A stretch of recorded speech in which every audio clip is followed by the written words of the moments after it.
Bonjour, bonsoir, chers toutes, chers tous, bienvenue dans cette nouvelle capsule. Aujourd'hui, nous allons aborder une thématique, c'est vrai, et qui est quotidiennement abordée sur beaucoup de panels. Et beaucoup m'ont interpellé d'en aborder, mais depuis au moins 2 ans, je me suis réservé de parler de cela sur ma chaîne YouTube pour certaines raisons. Voilà, pour certaines raisons qui me sont spéciales et qui me sont personnelles et pour certaines raisons de disposition énergétique. De quoi s'agit-il véritablement? Je parle de ce qu'on appelle les entités sécubes incubes. Les entités sécubes incubes ou les entités sexuelles. Oui.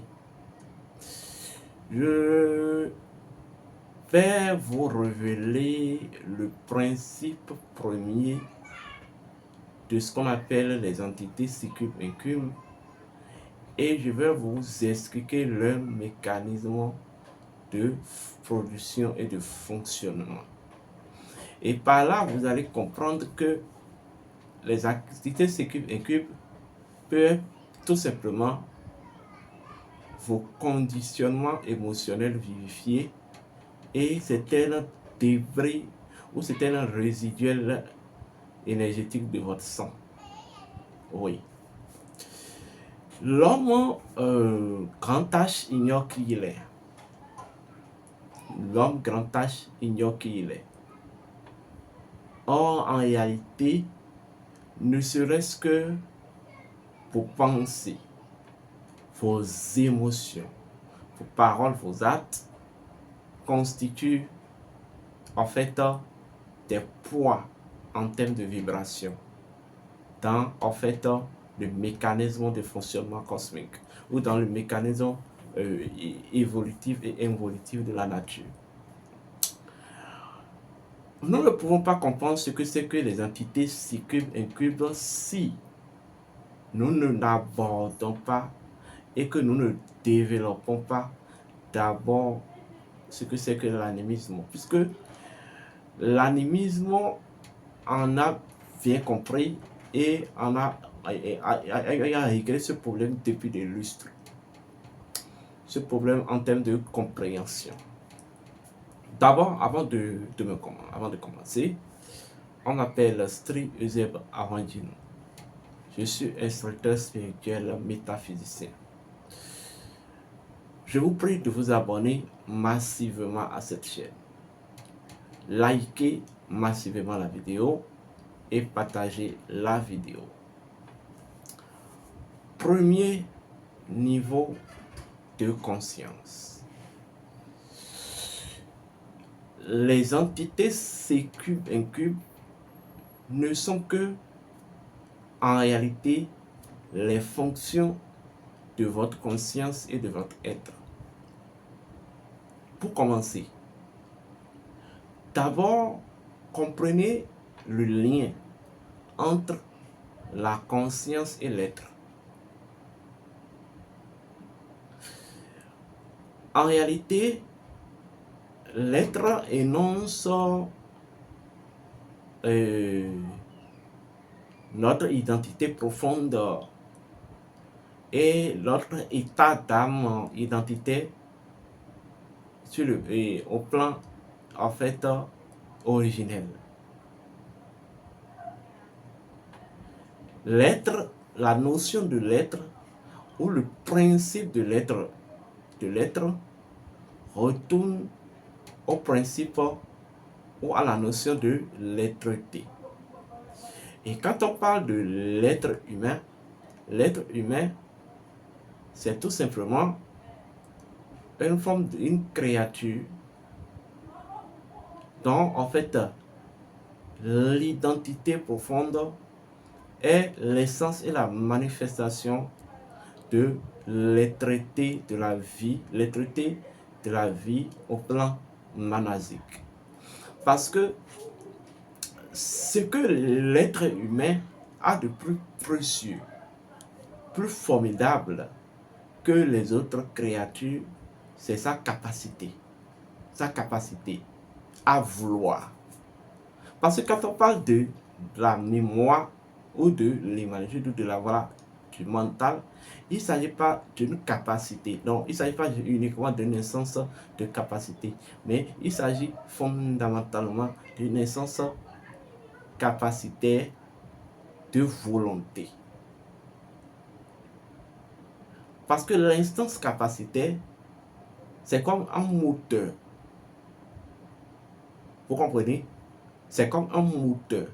Mais ce qui rend opérationnel, le mécanisme qui rend opérationnel votre instance capacitaire, c'est tout simplement la volonté. Donc, vous comprenez alors la différence entre l'être humain et les autres êtres. Ça ne veut pas dire que les autres êtres ne disposent pas d'une instance capacitaire. Ils disposent d'une instance capacitaire à fréquence fixe. Mais l'être humain dispose d'une instance capacitaire, en fait, qui est assis et qui fonctionne, en fait, sur ce que je vais appeler la volonté. Vous voyez? Donc, l'être humain signifie étymologiquement l'être divin disposant d'une instance capacitaire de vouloir. Et c'est là que le principe premier dit vouloir, c'est pouvoir. Oui. C'est d'ailleurs même là le principe premier de la mémoire. Rien à voir avec le principe premier des mannes ancestrales. Il ne faut pas faire la confusion. Vouloir, c'est pouvoir. Car en fait, le pouvoir, c'est la mise en action de la décision qu'est la volonté. Donc, au niveau de la volonté, c'est tout simplement, en fait, une fréquence de décision prise. La volonté, c'est une forme de décision intentionnelle. Vous voyez? Une forme de décision intentionnelle. Alors, pouvoir, c'est tout simplement la volonté actionnelle. Donc, la volonté qui a dû quitter l'étape, non, la décision actionnelle, c'est-à-dire la décision qui a dû quitter l'étape d'intention à l'étape d'action. Donc, entre l'intention et l'action, la différence se situe au niveau de fréquence. La différence est une question de fréquence. Alors, donc, l'être humain est tout simplement un être divin, disposant d'une instance capacitaire, dont le fondement est la volonté et le mode opératoire est la décision actionnelle, c'est-à-dire le pouvoir. Et ça, c'est vous comprenez. Donc, vous vous demandez certainement où se trouve alors là le rôle de la conscience dans tout ça. Oui, la conscience a bien sa place, a bien son rôle. La conscience, dans ce cas, est une autre forme d'instance. Une instance souche. Vous voyez? Qui est tout simplement, qui en fait, qui est issu de l'être, mais qui porte aussi l'être. L'être dans son processus d'évolution ou dans son processus d'involution. La conscience, c'est le champ organigrammique de l'être. C'est-à-dire, c'est la conscience qui constitue le réceptacle aux éléments, fonctions, mécanismes organigrammiques de l'être ou associés à la nature de l'être. Est-ce qu'on me comprend? Donc, dans ces fonctions-là, dans ces éléments-là, la mémoire est un élément faisant partie du code de l'être ou faisant partie de, en fait, de l'organigramme de l'être. Sauf que la mémoire joue un rôle de pilier. Joue un rôle de pilier entre l'être en tant qu'une essence identitaire et l'être en tant que, en fait, une dynamisme identitaire. Oui. Avant d'accéder à la mémoire, l'être dispose d'un mécanisme qu'on appelle le superconscience ou le supraconscient. En fait, pour être clair avec vous, suivez-moi bien. La mémoire ou le mental n'est que la sublimatie ou l'état sublimé ou la sublimation du superconscience ou de la supraconscience. Et en réalité, le supraconscient, c'est en fait l'origine de laquelle s'immerge le langage intuitif de l'être. Donc, c'est la mémoire ou le mental, je préfère le dire comme ça, c'est la version améliorée, la version en fait transcendée, sublimée du supraconscient. Voilà pourquoi vous ne pouvez pas développer votre langage intuitif si vous ne maîtrisez pas et contrôlez pas votre langage mental. Le langage mental ou le mental, la mémoire, devient en quelque sorte une matière première. Vous voyez? Qui permet la fertilisation du langage symbolique ou intuitif. Maintenant, lorsque nous descendons de façon perpendiculaire dans les mécanismes et fonctions organigrammiques de l'être, nous avons une autre étape qu'on appelle l'étape du subconscient. Et l'étape du subconscient, c'est là ce que ça devient intéressant. L'étape du subconscient implique et l'astral et l'âme de l'individu et même le causal. Vous savez, quand on parle du causal ou du plan ancestral ou du corps ancestral qui est le corps causal, le corps de la quatrième dimension, je vais vous dire une chose. Le principe premier même de l'ancestralité, c'est que l'ancestralité est une fréquence active de l'universalité. Voilà pourquoi l'ancestralité signifie encore universalité Vous voyez? Ou l'activité de l'universalité. Et pour que l'universalité soit active, il va falloir qu'il en fait se synthétise. Bref, ce n'est pas ce qui m'intéresse. Mais en fait, le subconscient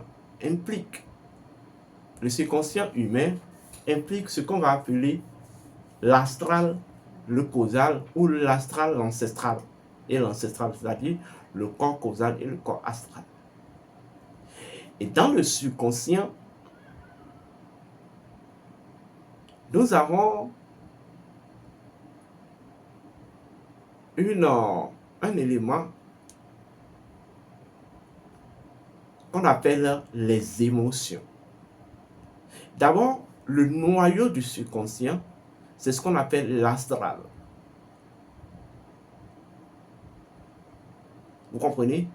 L'astral, c'est le centre de gravitation de l'âme. L'âme qui n'est que l'essence dynamique de l'être. L'essence dynamique de l'être. Vous voyez? L'essence de, en fait, l'auto-vitalité de l'être. Puisque l'être a déjà traversé l'étape du mental qui lui donne une capacité de volonté, assise sur la volonté, le pouvoir, c'est-à-dire donc la capacité de création. Donc au niveau du subconscient, l'être va venir exprimer en fait cette potentialité de créativité. Et l'élément qui devient l'unité, vous voyez, opérationnelle, par laquelle l'être exprime sa potentialité de créativité dans le subconscient, c'est les émotions. Est-ce que vous me comprenez? Alors, les émotions nourrissent les réalités du subconscient et les émotions vivifient l'âme. Maintenant, il peut arriver, les émotions évoluent par fréquence. Les émotions ont une fréquence, il y a la fréquence basse des émotions, la fréquence intermédiaire des émotions et la fréquence haute des émotions. Vous comprenez? Lorsque vos émotions se trouvent ou vibrent à leur fréquence basse, cela génère des sous-unités de conscience ou des sous-unités opérationnelles. Et ces sous-unités opérationnelles ont besoin de prendre forme avec vos désirs. Et les désirs et en fait vos faiblesses ou vos déséquilibres au plan vital et au plan sexuel. Je veux dire tout simplement quoi par là? Les sécubes et incubes, l'entité des sécubes et incubes ne sont que des unités, c'est une unité, l'entité sécube incube est une unité androgyne, est une unité de conscience ou est une unité opérationnelle androgyne qui se situe exactement dans votre nature subconscientielle. Et elle l'œuvre, ou est le fruit, en fait, de la tête de l'ascension émotionnelle. Ou lorsque les émotions perdent leur en fait, pouvoir d'ascension et tombent dans ce qu'on appelle dans l'expression de ce qu'on appelle les 9 bêtes de l'âme ou les 9 blasphèmes, l'envie, le désir, tout ça là. C'est ça qui génère, c'est ça qui en fait permet à l'entité CQ28, cette unité de conscience androgyne là, de prendre une forme ou de prendre en fait un visage dans votre nature ou dans votre monde intérieur. Vous comprenez? Envie non contrôlée, paresse non contrôlée,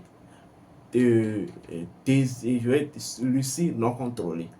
C'est cet ensemble-là, vous voyez, qui nourrit et qui modifie, voilà, ça, tous ces ensembles modifient, unissent, modifient en fait la nature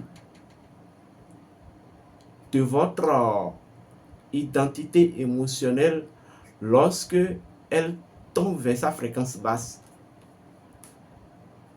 et lui fait prendre le visage d'une unité de conscience dite indépendante, mais qui n'est pas au fond indépendante, qui a besoin encore de qui a besoin de se nourrir de vos émotions, qui a besoin de se nourrir de tout votre être.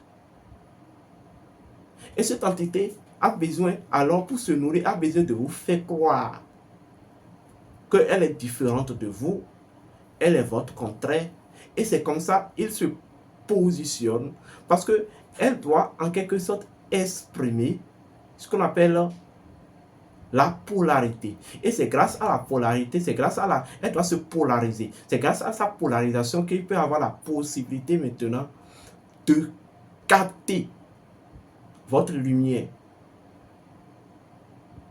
Vous comprenez? C'est que sans que cette entité ne devienne pas ni homme ou femme, c'est une manière de parler, il ne peut pas capter ou en fait relationner maintenant avec votre lumière. Donc, voilà pourquoi, dans le processus de transmutation des entités cycliques, la première des choses qu'on enseigne à l'individu, c'est de contrôler d'abord ses émotions. C'est de commencer par, en fait, étudier son langage émotionnel et son intelligence émotionnelle. Parce que tout est là, en fait. Vous comprenez? La première des choses. Deuxième des choses. Suivez-moi bien. Et là, ça devient intéressant. Lorsqu'on parle des émotions, ce sont des éléments qui sont opérationnels dans le subconscient. Donc cela implique l'astralité, l'astral et tout. Mais au plan cosmique ou au plan de l'organigramme de la matière ou du monde matériel, en fait, il y a un élément qui est lié au monde astral. C'est l'eau. L'eau. L'eau au plan que ce soit subtil et que ce soit au plan matériel. L'eau représente pour la matière la mémoire de la matière. Or, vous savez que la mémoire a ce vilain péché de conserver tout et rien. Oui, tout et rien.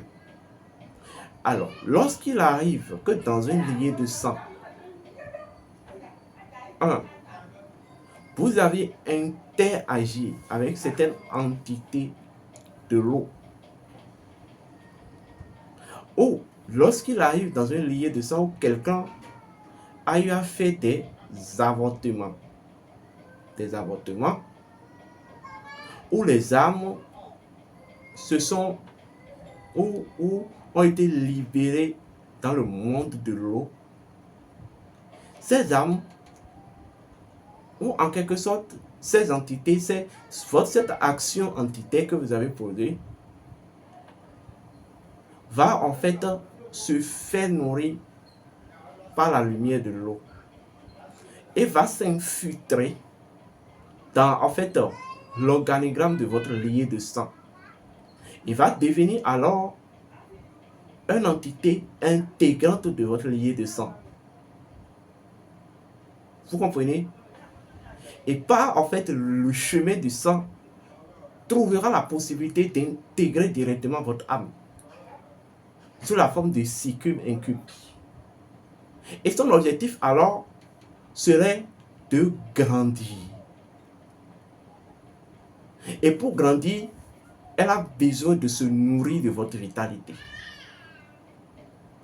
Donc vous entendez, certaines personnes font des avortements dans leur incarnation, mais dans une autre vie, lorsque rien n'est fait dans une autre vie, ces avortements vont générer en quelque sorte, déjà lorsque ces avortements sont faits, ça va générer en quelque sorte des unités de conscience qui vont résider dans l'eau et qui vont en fait se totémiser à l'eau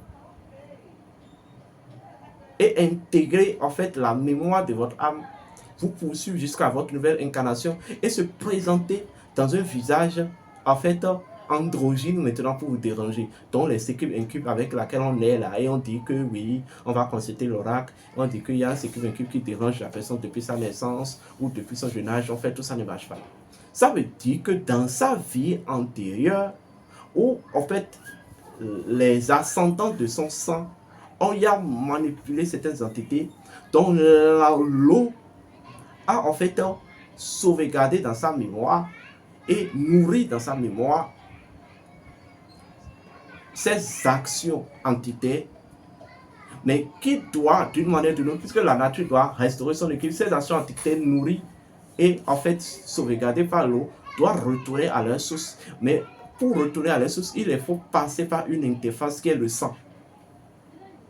Donc lorsqu'il s'infute dans cette interface qui est le sang, ça devient alors un héritage entitaire qui va vous déranger vous-même, mais qui va déranger peut-être si vous êtes déjà désincarné, ça va déranger vos enfants. Mais étant donné que vous êtes désincarné, puisque c'est vous qui avez créé ça, par en fait les traces de votre âme, les traces du passage de votre âme dans le sang, il va essayer de en fait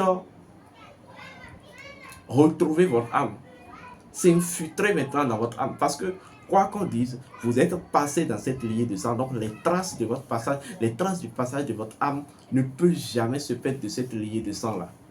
Donc lorsque ces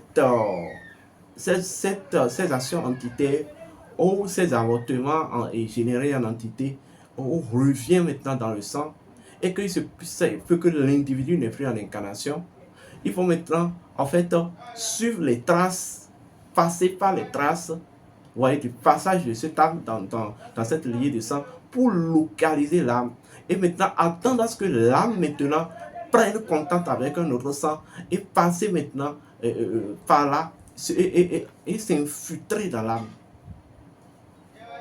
Maintenant, ils ont besoin alors là maintenant de se nourrir, de grandir.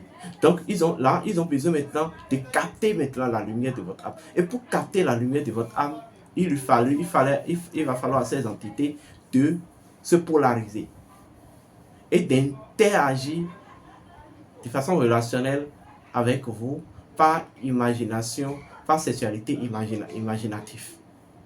C'est exactement ce qui se passe dans les problèmes de sécube incube, que ça c'est je vais dire,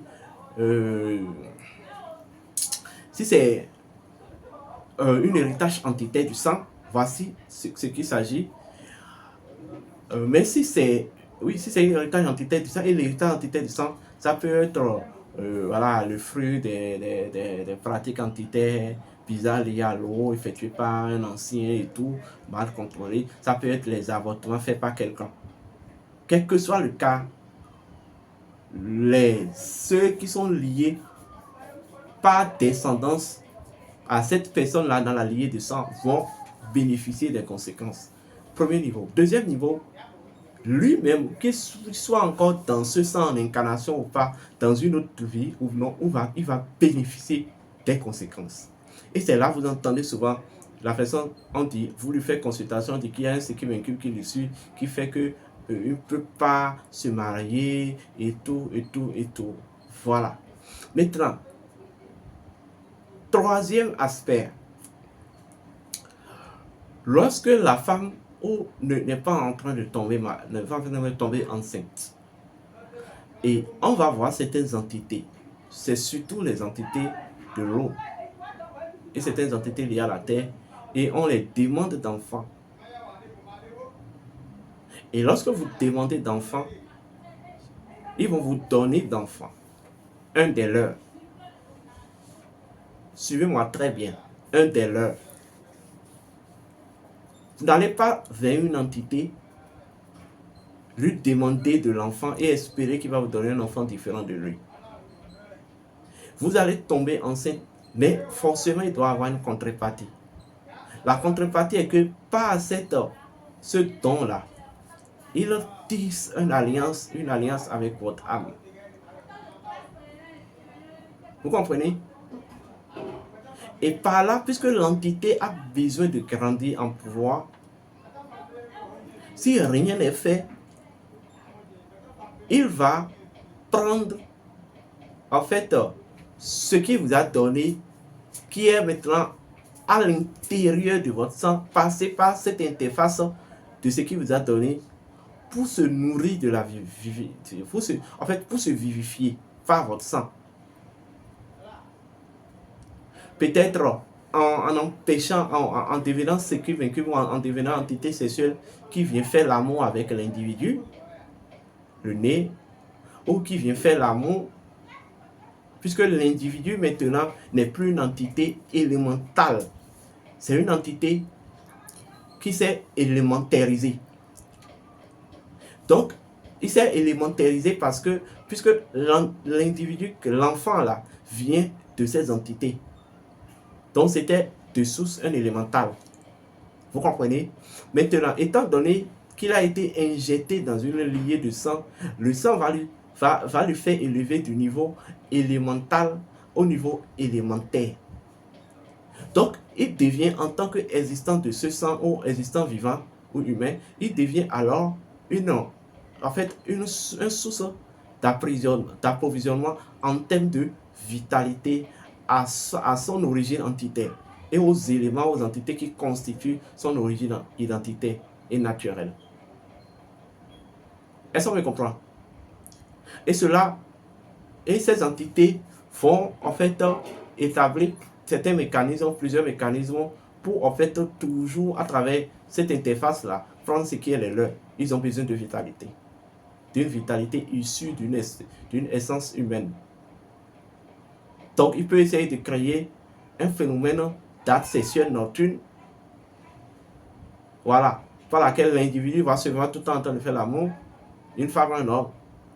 Mais par là, ces entités, d'où ils viennent, prennent ce qui est pour eux.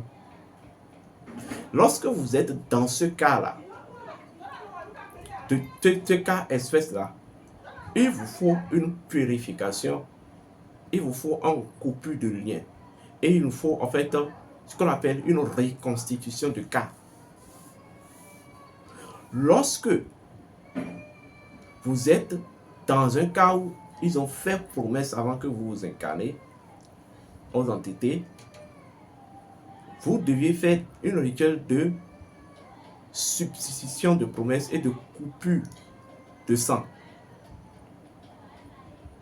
Et en général, si c'est que vous avez fait des avortements dans votre vie antérieure, ces avortements qui ont généré des formes d'entités nourries par l'eau, relibérées dans votre ancien lié de sang et par votre trace ancienne, ces entités ont pris contact par votre âme, se sont infiltrées dans votre âme et en train de vous déranger.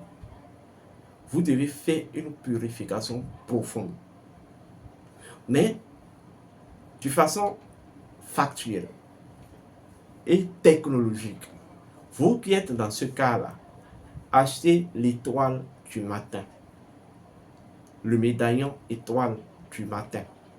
Lorsque vous achetez le médaillon étoile du matin, il y a un rituel que je vais vous indiquer précisément que vous allez faire avec et ça vous permet de vous protéger contre ces embûches sexuelles. Maintenant, les mêmes entités peuvent ne pas utiliser des embûches sexuelles.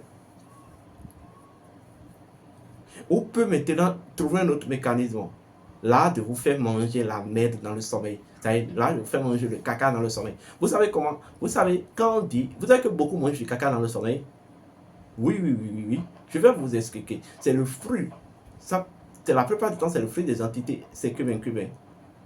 Lorsque vous rêvez et vous vous trouvez mordu par un cochon, vous comprenez? Ou vous voyez en train de manger la viande de porc. La viande de porc, au plan métaphysique, représente la merde dans le monde astral. Et lorsque un cochon vous mord dans le monde astral, c'est là de consommer la merde. Si vous êtes dans ce cas aussi, achetez l'étoile du matin. C'est juste à 15 000. Et nous allons vous indiquer une procédure rituelle par laquelle vous allez vous en libérer. Maintenant, pour finir, si vous avez envie de faire l'amour, sincèrement, si vous avez votre partenaire, allez faire l'amour. Sinon, si vous dormez avec de telles émotions, ça peut réveiller certaines choses en vous. Vous comprenez? Je vais m'en arrêter là aujourd'hui. Si vous avez envie de me contacter, faites-le au 00229 01 66 26 34 56 ou le 00229 01 68 53 96 60. D'ici là, portez-vous bien et Hotep.